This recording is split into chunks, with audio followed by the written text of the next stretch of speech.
Good morning, everyone.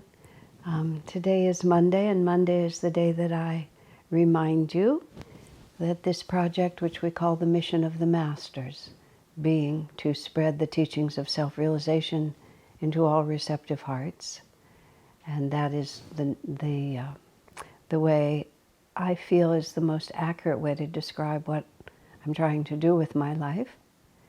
And for many years, I have been living in the Ananda Palo Alto community, and my duties were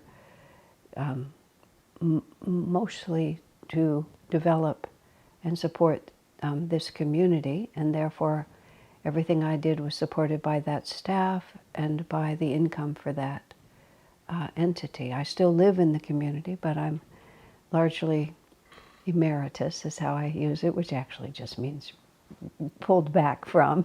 I'm not retired from life, but the responsibility for this community has been passed over to others. And gradually it became obvious that it was inappropriate to expect the staff and the flow of income to support what I'm doing, because at Swami's instructions, I've expanded my sense of responsibility from this one geographic area to the whole world, is how he wanted me to think of it. I still live here, and I still do draw a lot of support from this community, and it's my family, and I love being here. But it was necessary to put the work I'm doing into the right context, and thus we came up with Mission of the Masters, registered it with Patreon, which is a very, very creative web-based entity that connects people who would like to support good works with the people who are doing those works. And since we've started with the Patreon account, your response to it has been, well, it's profoundly meaningful to me to realize how many people are walking side by side to help make this happen. For those of you who prefer to support directly, you can go to my website, Asha Joy, or I think on the YouTube channel too, and find direct PayPal links and various other ways that you can also support this work. And I've made Monday, Money Monday, because I don't want to talk about it all the time, but it's a very important part of what we're doing. Eventually, when we're not in confinement like this, the income will also be used, it is already being used to support the staff and the work that we're doing, and it will be used to support travel so that we can finish what Swami asked of me, which is to travel as much as I can.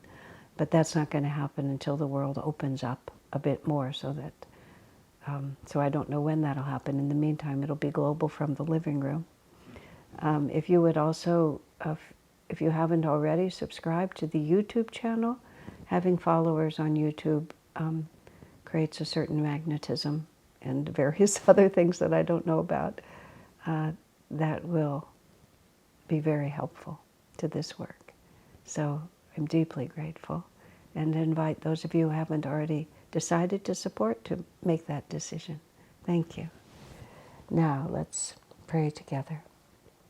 Divine Mother, Heavenly Father, friend, beloved God, Jesus Christ, Babaji Krishna, Lahiri Mahashaya, Swami Sri Yukteswar, beloved Master Paramhansa Yogananda, saints of all religions, dear friend and guide Swami Kriyananda, humbly we bow to you all.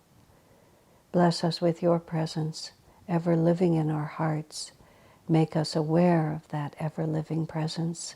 Your goodness, your kindness, your love, your wisdom is always with us. Give us also the power to know that, to feel in every moment your guiding presence, to ease every fear, to calm every nervous thought, that we may rest ever contented in the moment, in your joy. Om. Peace. Amen.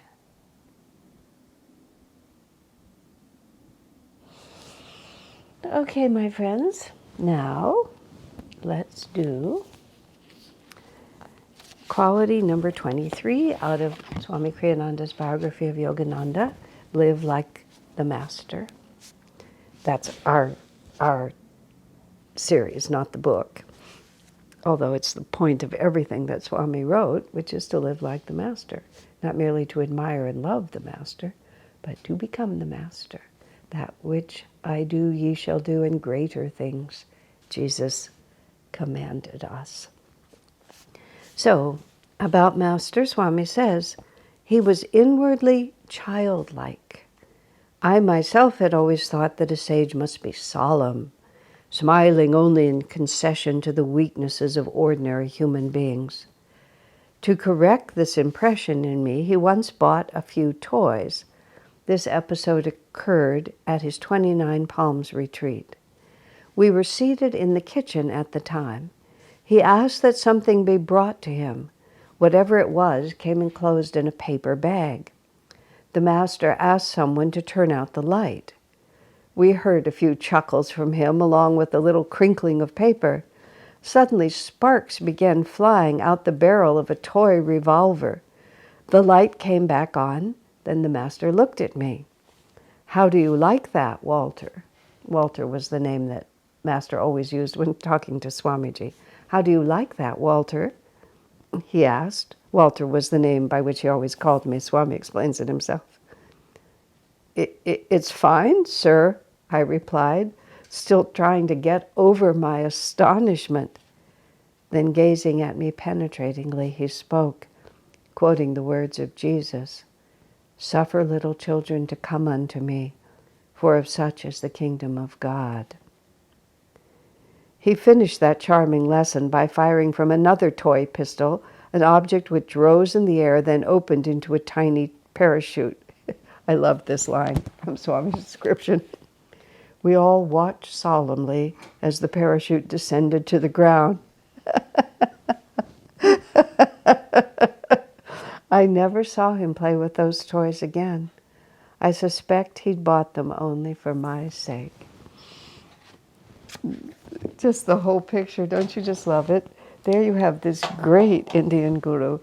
He pulls the trigger, and this little soldier sort of goes up in the air, and this little parachute opens, and then it comes down.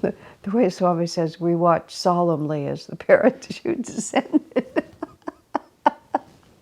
There he is, he's everything, everything about it is so delightful. Including the fact that Master really enjoyed himself. These were clever little gimmicks, and he liked them. You know, the gun that shot sparks out. He wasn't putting on a show for Swamiji. He was taking an extreme example, and he thought he might enjoy them. After all, a man is just a little boy who's become big. And that's just, boys enjoy toys, why not? And there's just not like we completely become something else. Now, the phrase, suffer little children to come unto me, be ye therefore like little children, which is often quoted from Jesus, it gets a little bit confusing because childish and immature is the complete opposite of spirituality.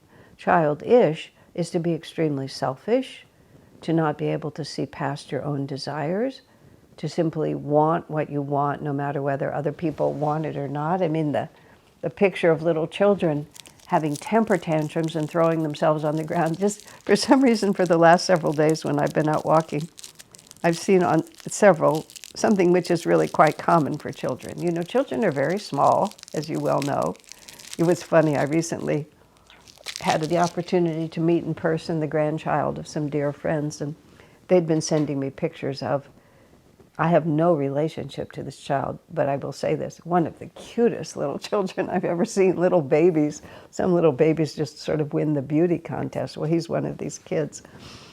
And so they'd been sending me all these pictures of him. And of course, if you take a photograph and you frame it properly, whoever the main subject is, which is in this case the grandchild, he fills the whole frame. So I just had the impression that he was a lot bigger than he was. He's 9 months old.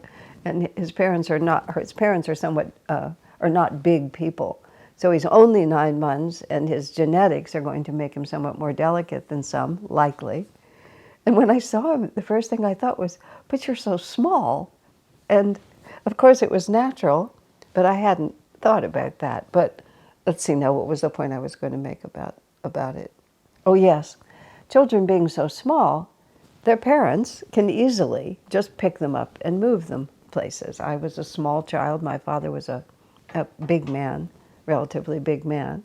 And when the occasion required, either of necessity or of kindness, he could easily pick me up and take me anywhere that he wanted me to go, whether I wanted to go or not. So children don't have many defenses against being physically compelled. But one of them is, when you're walking along holding the child's hand, you can turn into a sack of potatoes, which is what children do. They just refuse to walk.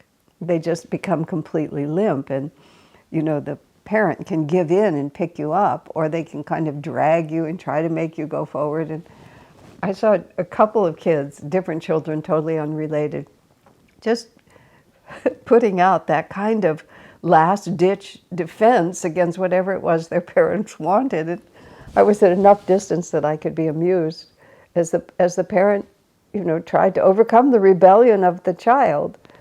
Now, one presumes that wherever the parent was taking the child was a perfectly reasonable thing, and the child just didn't want to go, didn't want to cooperate, didn't want to be helpful, didn't care what its mother thought, didn't care that they were late, didn't care that she'd already explained to him where they were going. I mean, just all these things. This is why parents get very upset. Seeing this little 9-month-old, of course, he takes all the energy of both his parents to keep him going, but he's so adorable. And just like both the grandparents and me, we just sat there and just watched the child crawl around the room, just doing whatever he did. We could have watched him all afternoon. I had to tear myself away, because their childishness in children is intensely aggravating, and they're just a little more adorable, just like a 1/4 of an inch more adorable. So childishness is not at all what we're trying to go to. Immaturity, lack of cooperation, failure to see the big picture, insistence that my point of view is right. We're not talking about any of that. But what we're talking about is the quality that makes children so magnetic. And what makes them so magnetic is their complete enthusiasm for absolutely everything, their total curiosity and eagerness to learn, to find out what's going on, their capacity to find interest and joy in just whatever's in front of them. Whatever's in front of them can be so entertaining. There's a baby in our Sangha here, in our community, and for some reason that I have never had fully explained to me, if you say mashed potatoes to the child finds that phrase particularly hilarious. And just so all the mother has to do to get just not only a smile, but a wholehearted laugh from her little baby is to say mashed potatoes to him. So now all of us think that mashed potatoes is an extremely funny phrase. Someone in the community even set the word to music, and so now we have a song about mashed potatoes. And why not? The child, we're sitting here and thinks it has to be witty and clever and have a new perspective to make us laugh. And he just thinks the sound of the word mashed potatoes, the meaning of which he doesn't know at all. I don't think he eats anything like that yet. But just the sound of it just totally entertains him. And this is the spirit of someone who's always living in the joy of God. And therefore anything around us just reminds us of that. Swami wrote a wonderful song from an Indian story about the hermit who lived by the banks of a stream, and his worship took applause for its theme. He gazed at the flowers and he smiled at the sun. Then he clapped with delight. Oh, well done, Lord. Oh, Lord, well done. I've messed up the poetry completely, but you get the point. It's a song I know perfectly well. I can be able to say it in a minute perfectly. But he clapped with delight, and cry, "Oh, well done, Lord, oh, very well done." And then the song just enumerates perfectly ordinary things. And he talks about this sadhu. You know, his worship took applause for its theme. And that's what children will do. They'll just be so delighted. And also children have no sense of time. They have just the now. Whatever it is that they're doing, this is reality. Now, children, young children, especially before the age of 12, you kind of get, not always, but sometimes you get a slight holiday from the ego. And what happens at the age of 12, approximately, is that the ego comes in with greater force. And prior to the age of 12, often, not always, children, they don't identify with themselves.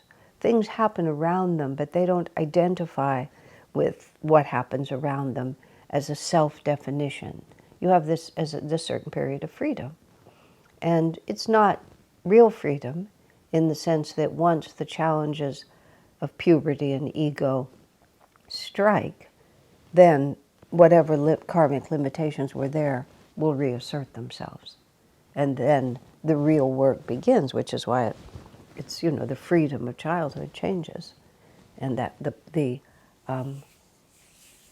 the effortless happiness often changes at that point, and we become someone else. We become really who we are, but we've been given a little respite from who we are. We've been able to find total pleasure from a paper bag, and now all of a sudden it takes a lot more to entertain us.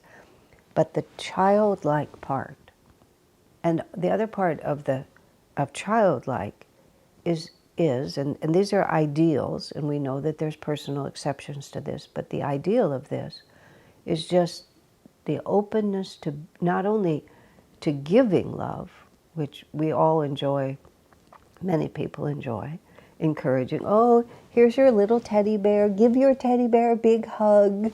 And and the little child puts his little arms out and gives his teddy bear a big hug. He's so happy. Give your sister a little kiss, and you lean over and you give your sister a little kiss. It's just like, why not? Why not just embrace and love everything around me? There's no hesitation. There's no big mental construct. How will I look? How will I feel? Do they really deserve it? Is it really appropriate for me to do this? It's just, I have love to give, so I'll give it. And that's what childlike is. Not childish, but childlike. And the expectation also of being loved. I watched the little 9-month-old. He's learned now to hold his hands up when he wants to be lifted. So he sees his parent or adult he knows and loves, and he holds his hand up, and some loving adult will just reach down and gather him in their arms. Because there's just this expectation. The world is a loving place, and I will be loved. Now, it's also naive. And so the childlike spirit of a saint is not because he doesn't know that the world is quite a play of light and shadow. The little kid has to learn gradually what the realities of this world are, but what happens to most people is once they begin to understand the effort required in this world and the light and shadow nature of this world, then in fear and self-protection, we close down. We become very wary. We become very careful not to appear foolish, especially in America. Being gullible is just like the worst thing you can be in the USA. It's just like you have to always appear a little bit shrewd. It's just, why? Just like why? Now, the childlikeness that Master represented was because of other qualities that we have talked about, which he was absolutely fearless. His childlike nature was the understanding not that people would always respond the way he wanted to, but that behind every response was the will of God. And if it's the will of God, why would I not embrace it with what I will call childlike enthusiasm? And that doesn't mean I can't tell the difference between being in a prison camp being tortured and, being comfortable in my own home. I can tell the difference between those two realities. But if both of them come to me, both of them are the will of my Father. When Jesus himself was being held prisoner on the days before his crucifixion, on the day before his crucifixion, and when he was standing in front of Pontius Pilate, and he refused to speak to defend himself. And Pilate, who did not want to condemn Jesus and saw no reason to condemn him, but was being compelled by circumstances to do that, he pleaded with Jesus and said, "Don't you know I have the power to release you, or I have the power to condemn you to death?" Meaning, speak, man, help me, release you. And then Jesus looked at him and said, "Even now, my Father could send legions of angels to rescue me." He said, "You have no power over me except that my Father in heaven has given you that power." So what Jesus is saying, I'm not responding to the will of man. I'm responding here to the will of God. And if something is the will of God, which is to say everything that comes to us from God, why would I be afraid of it? Why would I not rejoice in its coming? I mean, these are very good questions. Children have no context. So whatever comes to them, they accept with the same enthusiasm. They're happy with the box. They're happy with the toy that is inside the box. They're happy when you set them down in the living room. They're happy when you take them outside. I mean, of course, not always, but that's what the childlike spirit is. The childlike spirit looks at what it has in front of it and finds a way to feel the joy of it. This is the Vedanta, the very highly elevated Vedanta philosophy. All is God. Everything, there is only one. This is the prayer of the Jews. "Hear, O Israel, the Lord our God, the Lord is one." And what that means on the deepest level, it's the Vedantic prayer. There is only one reality. That reality is God. So where in our life experience is God not present? Now that doesn't mean we become passive in our acceptance of everything, but we accept it first. And then with God's guidance and inspiration, we determine what our appropriate response will be. But it's the joyful acceptance and the willingness to live in the now and the lack of the need to appear wise and sophisticated. The child doesn't think about appearing wise and sophisticated. Puts a scarf on its head and feels like a great beauty or a great dancer. You see little children, they step into mommy's shoes and they pick up mommy's purse and they stagger around the house and they think they're being a beautiful lady, and everybody responds to them as if they're a beautiful lady, and they're just having fun. They're not concerned. So Master, brought out those little toys. Let's just shoot sparks in the dark. They're pretty. Isn't it marvelous that we can do this? And then we solemnly watch the parachute come to the ground. Why not? What prevents us from doing that? It's just this great sense of our self-importance and our dignity and our position and fear of looking silly in front of other people and of having divorced ourselves from the capacity just to find pleasure in very small things. This is a grave mistake. Suffer little children to come unto me, because in their spontaneous affection much is revealed about the true nature of life. There is, when we would take our pilgrimage trips to India from 1986 until about 2006, we did that. And we would visit 4 Garpar Road, which was Master's childhood home in Calcutta. And when we first started going there, Master's nephew, Hari Krishna Ghosh, the son of Master's younger brother, Sananda, Hari Krishna Ghosh and his wife Anjali were still living. They've since passed from this world. And they lived in the house and hosted it. Now that generation has passed, and Somnath and Sarita, who is Hare Krishna's son and daughter-in-law. They run the house. So we visited there a few times. We would go to India every year, every other year for that duration. And one year, when Master came to India in 1935, Hare Krishna was 15. And he was very close with Master for that year and a half. Hare Krishna also has a younger sister, much younger sister, named Shefli. And in 1935, when Master came to India, Shefli was 3 years old. Shefli, when she saw Master for the first time, she totally fell in love with him as a 3-year-old. And from that point onward, whenever Master was in the house, Shefli's place was right next to him, preferably on his lap. And that was just how she felt. Whenever she saw him, she would just rush to him. She would cling to him. She would refuse to be parted from him. She was in perfect happiness if she could have Master's arms around her, and she would lean up against his heart. They tell a story about the family was going out to a movie, and children as young as Shefli weren't allowed into the movie, but Shefli was so distressed to be separated from Master that Master put her on his chest, and Shefli, even as an adult, was a very delicate person. So I'm sure as a child she was quite small, even at the age of 3.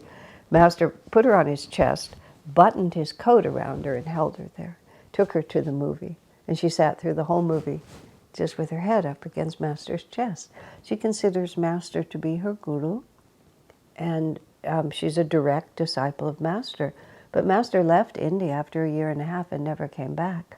So Shefli never saw him beyond that age.